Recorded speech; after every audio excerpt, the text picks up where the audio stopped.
I will be doing a quick tank review for the Soviet Tier 9 medium tank, the T-54. This is a relatively good medium tank that is a jack of all trades. It is relatively mobile, have a good gun, and the armor is quite good. So it's not good in one of those areas exactly, but it can fill many roles in a match if it have to. The T-54, if it played properly and know what you are doing, you can do quite well in this vehicle. The T-54 is one of those vehicles that if you are in a platoon of other T-54s, you can wreck the enemy team if you can coordinate your action together. The T-54, it plays just like the T-44, but it have better stats. So there is not much of a learning curve between these two tanks. At first, when the T-54 it is stock, when you transfer your crew over to the T-54 from the T-44, this vehicle it is not that great. But this vehicle begin to be quite good when you do get the vehicle to be fully upgraded. Let's cover the vehicle stats now. The vehicle stats, when it is fully upgraded, it is quite good. Hit points, you have a lot of hit points, 1,650 hit points, so you can take a good amount of hits before you are killed. But if a howitzer does get a lucky roll from a artillery piece that shoot HE at you from the top, they may potentially one-shot you, so be careful about that. The vehicle, it is quite mobile for the weight of the tank, 35 tons. The engine, the 700 horsepower engine, when you do unlock it, will make this into quite a mobile medium tank. The horsepower to ton ratio, it is about 20 horsepower to 1 ton. That means the vehicle can get from one part of the map to the other quickly enough. You can relatively easily enough reach the top speed of 56 km easily enough whenever you are going downhill or on flat terrain going in a straight line. Now, the hull and the turret traverse it is relatively good. The hull at 48, the turret at 44. The armor, this is well, it is good and it is bad. Most of the armor, it is in the front here. The side and the rear can be penetrated easily enough. The hull armor in the front, it is 120 millimeters. It would be like 120 millimeters plus with the angling on top, but if you do angle the front armor even more, you can ricochet a good amount around with this armor still. The lower plate, as the tank it is quite low to the ground, people may or may not have a hard time hitting the lower plate here. The lower plate can be penetrated easily enough. If you get yourself into a hold down position, you can make use of the very good frontal armor just by angling it. At least in a hold down position, the lower plate will be hidden from the enemy tank that is shooting at you. Side hull armor, it is 80, that can be penned easily enough. Rear 45. HE rounds at this tier can penetrate the rear easily enough.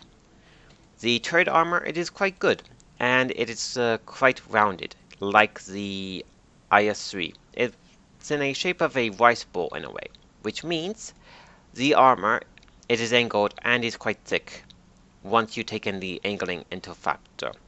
Most of the armor on the T-54 in the front will be in the gun mantlet area, but the armor in the front, it is thick still with the angling added on top, 200 millimeters plus. the effective 200 millimeters of armor in the front begin to decrease a bit as you go from the front to the front side of the turret armor, where the cheeks are. The cheeks, it is relatively thick enough still, but it can be panned easily enough as the armor it is not as thick there as how armor value decreases when you go from the front to the cheeks. The caplets here can be penetrated easily enough if your gun can penetrate this part of the tank. Side, it is 160, but it is angled. Determine the part of the turret that the shell hits. The round may penetrate or may just ricochet off of the turret. The turret rear, it is 65. That can be panned easily enough. The T-54 ammo rack can be damaged easily enough, and the crew as well from the side here. The Russian mediums at this tier from tier 5 upward have all of the Russian mediums faults. The crew and the module from the side being damaged easily enough, especially the ammo rack. The gun depression, it is not that great nor bad. A lot of the Russian mediums, it is pretty bad, but this is carried over to the Russian heavies and also the Chinese certain lights. Most of their mediums and heavies have terrible gun depression as well. The gun depression, it is 5 degrees downward. That is not that great nor bad. So at times, you will have a problem hill fighting in this tank, and the gun elevation, it is relatively good at 20 degrees. The gun I am using here, it is quite good. The D10 T2S gun is relatively good. The rate of fire, it is moderately good, 8 rounds per a minute in theory, so you can get a lot of rounds fired within a minute. The pen is relatively good, so you can penetrate most of the targets you are shooting at. With the accuracy and the aiming time, you can aim at weak spots of the tank and penetrate them most of the time, whether you are using AP or heat, if you know where the weak spots are. The damage output, it is relatively good, so you can do a good amount of damage with this gun within a match. There is another gun that you can use for the top gun, but it's down to a personal preference that I will cover later in the video. The view range, it is quite good, 390 meters. Once you add in coated optics and the crew perks added on top, you can easily have the maximum view range in this tank. The radio, it is quite good at 730 meters. Let's cover the vehicle research now. The research for the vehicle, it is going to take a bit of time for you to get all of the modules unlocked. And this tank also leads to the 2 Russian tier 10 medium tank, at which point you will choose which one of these you want to go for, or both. First thing first, you will have to research the top turret, either of the 2 top guns, the top engine, and the top pair of tracks. Coming from the T-44 to the T-54, you will have both of the guns before the top turret unlocked already, the top radio, and possibly the top engine. Let's begin off with the tracks. You can use the first pair of tracks still and have all of the equipment mounted to the vehicle still. But if you want to have a slightly better hull traverse, you can use the top pair of tracks. It is up to you. The first engine, while using it, will make the vehicle mobile still. But whenever you do get to use the top engine, the vehicle will be that much mobile due to that extra 80 horsepower added from the first to the second engine. The second engine, use it right away if you have got it already on the T54 Lightweight or the SU 12254. The top radio, the R113, you would have this already unlocked on any other vehicle that uses it. You have two turrets that you are going to be using. The first one, it have a slightly better turret traverse compared to the second turret. You will be using this turret for the time being until you get to the top turret.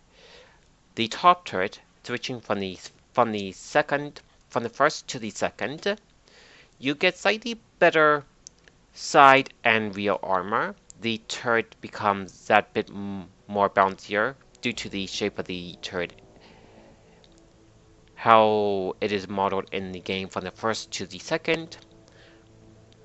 You get that much more hit points, not a whole lot, but you do lose out in the turret traverse from 48 down to 44.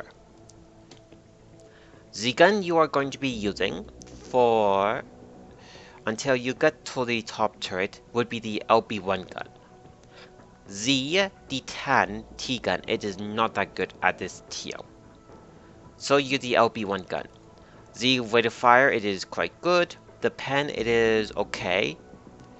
The damage output, it is not the best, but due to the accuracy and the aiming time, it is quite good. So you can get a good amount of damage using this gun if you aim at the weak spots.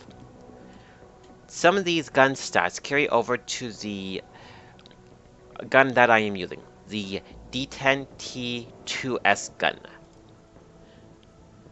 The top turret here, once you have it unlocked and mounted, and one of these two guns unlocked after you have been using the LB1 gun, you have a choice of two guns to use. It's down to personal preference. You will have to research one of these two guns that you are going to be using until you research one of these or both.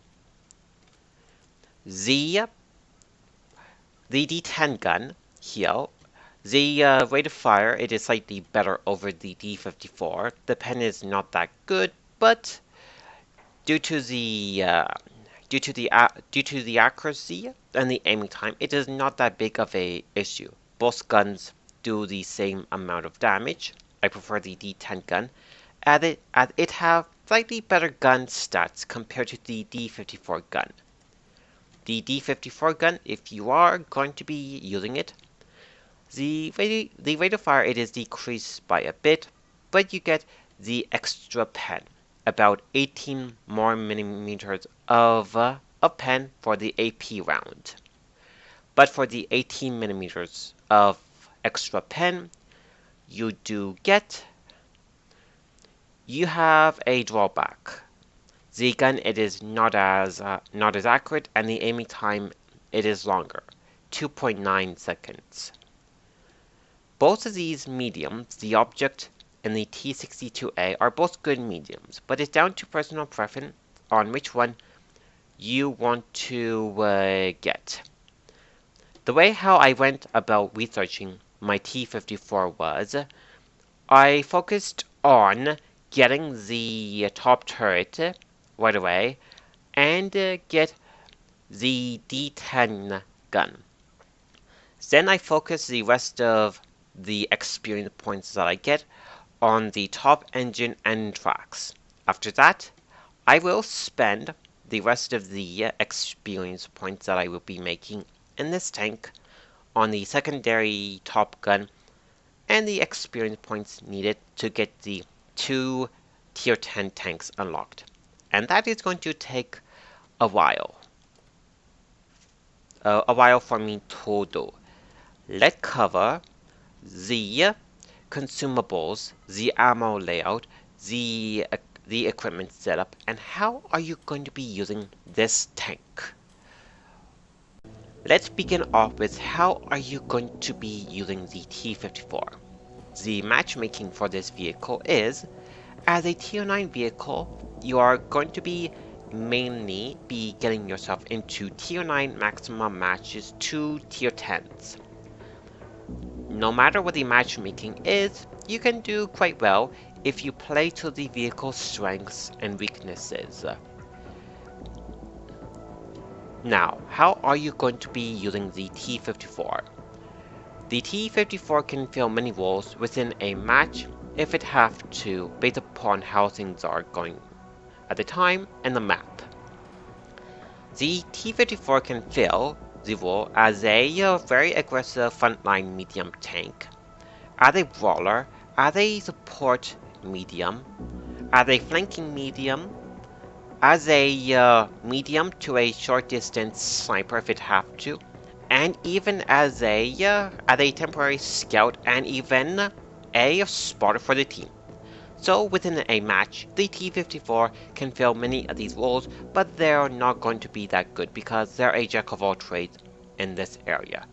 Also, if you are in a platoon of T-54s, and you can coordinate your actions together, you can wreck a entire front if you know what you are doing. Now, let's cover the ammunition first.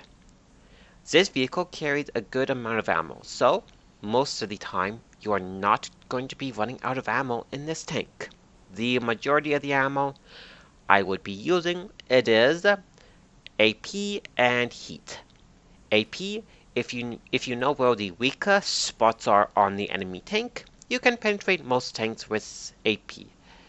But I would only save heat if you are going up against a heavily armored tank that you have a problem penning. Remember, heat only does damage if it penetrates a enemy tank. Heat will cost you, on the T-54 gun that I'm using, the D10 gun, 4,800 credits or 12 gold. HE, it is still a viable option to use on this tank because, remember, HE, if it hits something, you may do a bit of damage. HE, determine what you are shooting at, you may get some high rolls, so HE is still a useful round to use against a heavily armored target that you have a problem penetrating at medium to long distances if you have the range advantage. Now, the consumables that I would be using. It is a first aid kit, a repair kit, and a manual fire extinguisher. The other pieces of consumables that you may want to use is the large repair kit for the permanent bonus, as well with the first aid kit as well for the permanent bonus as well. The combat rations is not a bad idea if you can afford it, as well with the automatic fire extinguisher for the permanent bonus if it's not being used. Now, this tank, it is quite mobile as is already. You may or may not want to use the removed speed gunner just to increase the acceleration rate by 10%. The equipment that I have mounted, I have the equipment selected to be a very aggressive frontline medium tank, while filling other roles in the front as well. Some of the time I would have to fill as a passive or as an active scout as well, if I must. So I went with the coded optics to increase my maximum view range by 10% while being a active or as a passive scout. Vents, just to improve the crew by 5%, and a medium caliber tank gun rammer to reduce the loading time by 10%. The other pieces of equipment that you may want to use would be the enhanced gun length drive to decrease the already good aiming time, binocular telescopes if you're going to play more of a sniping medium in this tank, the medium spall liner. It is not a bad idea if you want to have some more extra protection to get protection from ramming, explosion, and to reduce the chance of crew member injuries. And does this have a red ammo rack as well? It does. The red ammo rack, it would be a good idea as well to get, as it reduces the chance of the vehicle getting ammo rack. Combine this with the perks, safe storage, that will greatly reduce the chance of the vehicle getting ammo rack. The rest of the equipment you may or may not want to use. I forgot to mention. The vertical stabilizer. It's a good thing to use as well if you have one laying about. It had extra 20% accuracy during movement and turret rotation as well. So this will help a bit when you're firing on the move as well. The two replays I will be showing you, they are from patch 9.13. Let's get to those two replays now. This replay, I will show you how well you can do in the T-54 whenever you are not top tier. Also, at the time of this replay, I did not have the machine fully upgraded yet.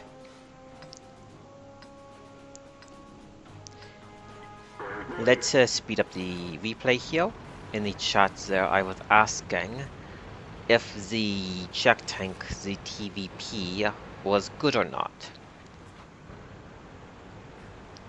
I am heading to the castle here to support my team. Also in this replay, I will show you how much damage you can potentially get if you light up targets and keep them lit up, so you can get some spotting damage here. This spot where I am, it is a good spot to light up enemy targets.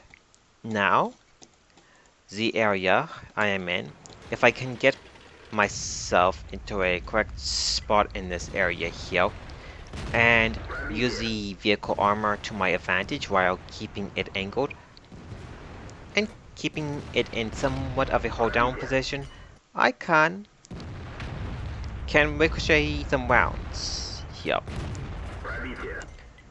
The tier 8, 9, and 10s I'm going up against, they can easily penetrate my armor, as their gun have more than enough pan to go through the vehicle armor.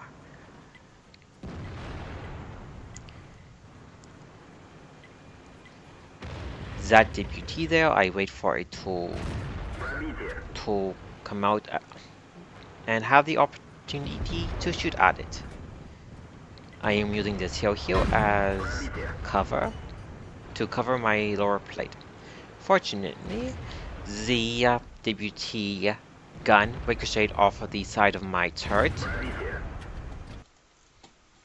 This machine, the armor is pretty good if you just angle the whole armor and use the bouncy turret armor you have.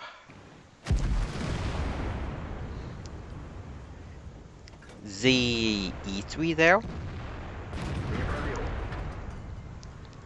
Just using HE out of this gun.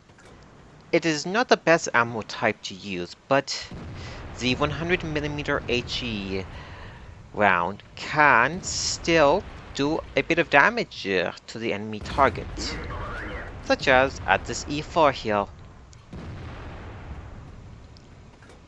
I am trying to aim at the Kepler there, but the E4 went back a bit further, just in time to miss the round, as it went over its head. Using the APCR round at the E5 there would have had been a better choice. It would have had a chance to possibly pen the target.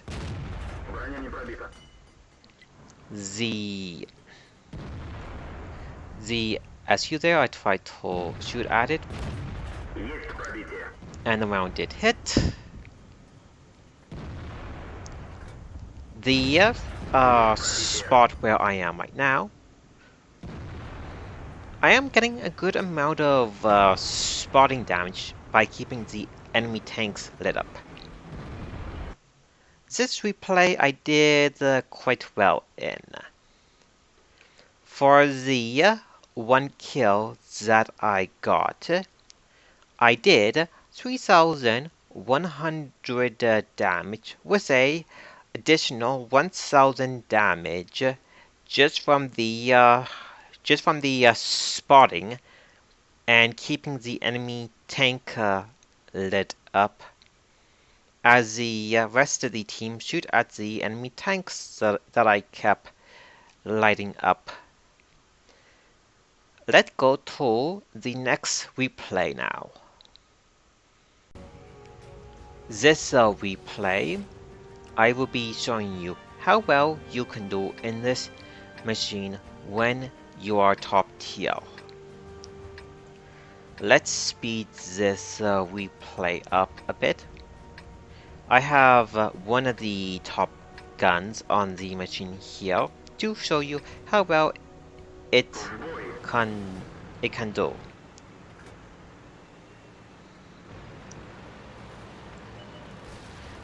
I am heading towards the middle of the map. I will be using the buildings to my left and the train carts to my right to cover my sides. Right now, I am just angling my armor as I am moving forward. The heat round I am using is quite good, so I can pin most targets with it, especially if I am going to be aiming at a heavily armored vehicle from the front, such as the E75. I thought about going forward to shoot at the T-34 there and the M103, but this KV came to greet me. Right now, I am using the buildings to cover my sides and angling my armor against the KV there, just by angling a bit to the right. I am using heat to make sure my rounds are going to be penetrating the enemy tank. I could use the AP round and it would go through, but I don't want to risk by having a ricochet.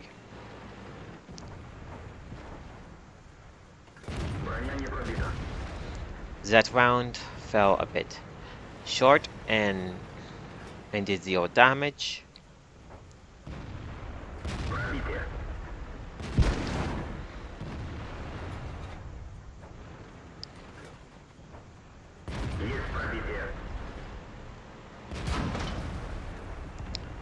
Now I am in a bit of trouble. I have the M103 and the T-34.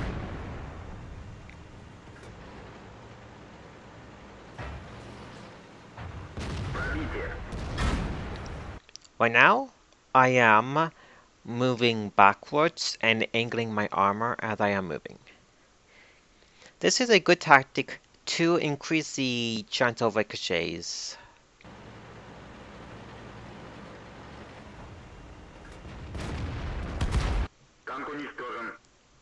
This replay I did okay in.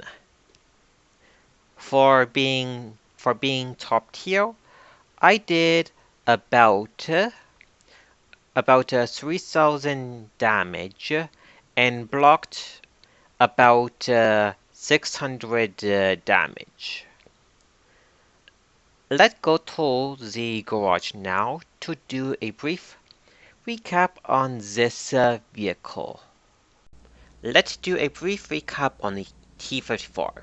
This tank can fill many roles within a match if it have to, so it's a good jack of all trades. It doesn't excel in one area exactly, but can fill many if it have to in a match. This vehicle have a good balance of armor, mobility, and firepower, so it's relatively good in all of those areas.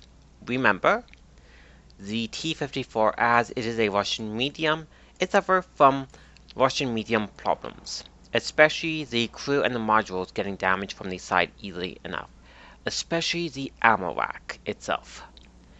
The vehicle, if it's used properly, you can do quite well in this vehicle, especially if you are using wolf pack tactics with the mediums around you or in a platoon of T-54s. The T-54 is one of those Tier 9 vehicles that are definitely a keeper because they are quite good still, even after you have moved on to the Tier 10. The T-54, as it is generally quite good to use. I see people using this tank still after they have moved on to the T-62A or the Object. So, if you play the T-54 right and know what you are doing, this is generally all-around a good purpose vehicle to use, once you know the strengths and weaknesses of the vehicle. I hope that you will learn a thing or two about the T-54 and how to use it properly. If you like this video, leave a like, a comment, and even follow my channel as well. Good luck on the battlefield, everyone.